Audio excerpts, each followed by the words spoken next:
Well, hey, how you guys doing this evening? I think we're on a Saturday evening. Thanks for coming out tonight, man. Thanks. This is an informal jam session. Chat, loosen up, relax, kick it. I like doing things. No, the workshop's coming together. I got to get a neon light, neon sign. I got the lights, and I got to work on the paper a little. Besides that, we're gonna have the club going.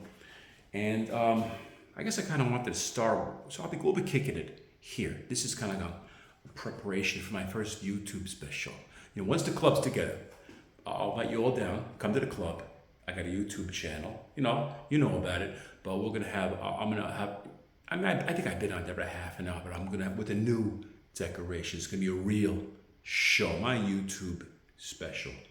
But in the interim, as just regular people talking right here, off the record. Now, I kind of like it that I feel humbled doing that too. I almost feel egotistical, but talking to you, I almost feel your presence talking. I almost feel like I'm taking up your time.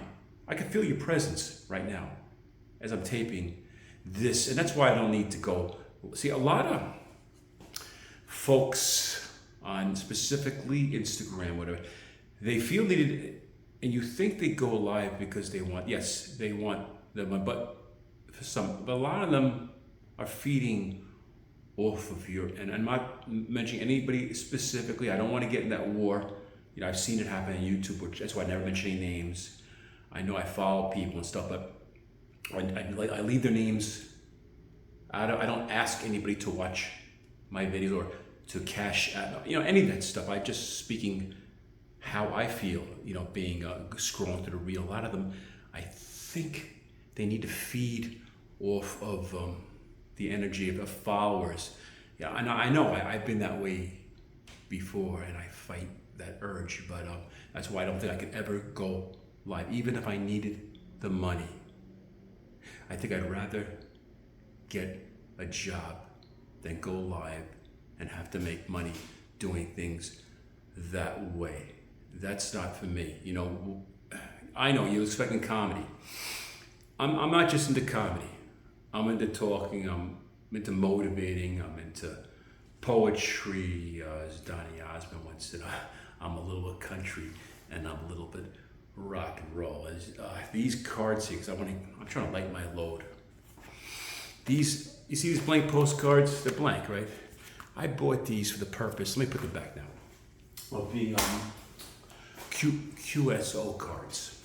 Now, what a QSO card is in amateur radio, when you talk to another ham on the radio, after you complete the conversation, you send like in Olivia Newton-John and Greece, she's at the pen pals, you send a card thanking them for the QSO means a conversation, to converse. A QSO.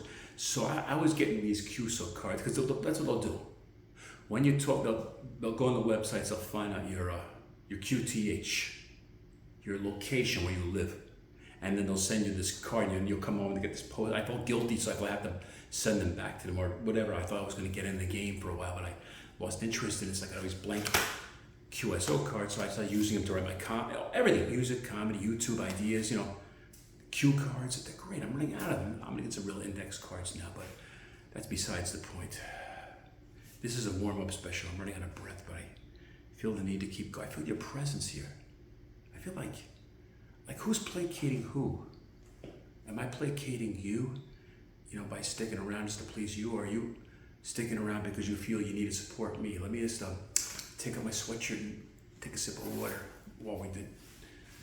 It's kind of like a cat. You ever see a cat and you and the cat are at a Mexican standoff? The cat's not going to let you come up and pet it. It's not, and it's about to retreat onto the couch or whatever, but it'll stand there and stare at you. We're having a Mexican standoff. Like, you guys are like the cat that you think about running away from me, running into a room where I can't get you because you're scared of me. So let me have some water first, and we'll figure that out, all right?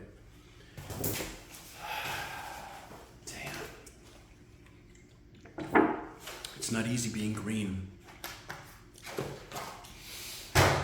I'm joined to being green. I have green eyes. Great movie. Green Eyes with the late Paul Winfield, 1975, a Vietnam veteran. He goes back to Vietnam to look for his son, his baby, his mom. He has a thing with this prostitute. It's like God, somehow he finds out that he's got a baby there, and I don't know, he's wounded in the war. You know, Paul Winfield, the actor, we lost him. He's something happened in the war, and he just gives his mother all his money, whatever, Mama, I love you, I have to go back. And his mother's like, what? And he's walking with a cane, walking through Saigon, showing everybody pictures. Like, I have a son, he's got green eyes, have you seen him?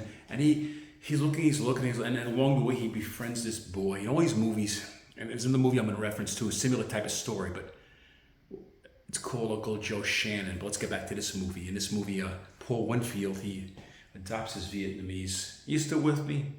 And I'm talking about a movie. We'll get to it real quick.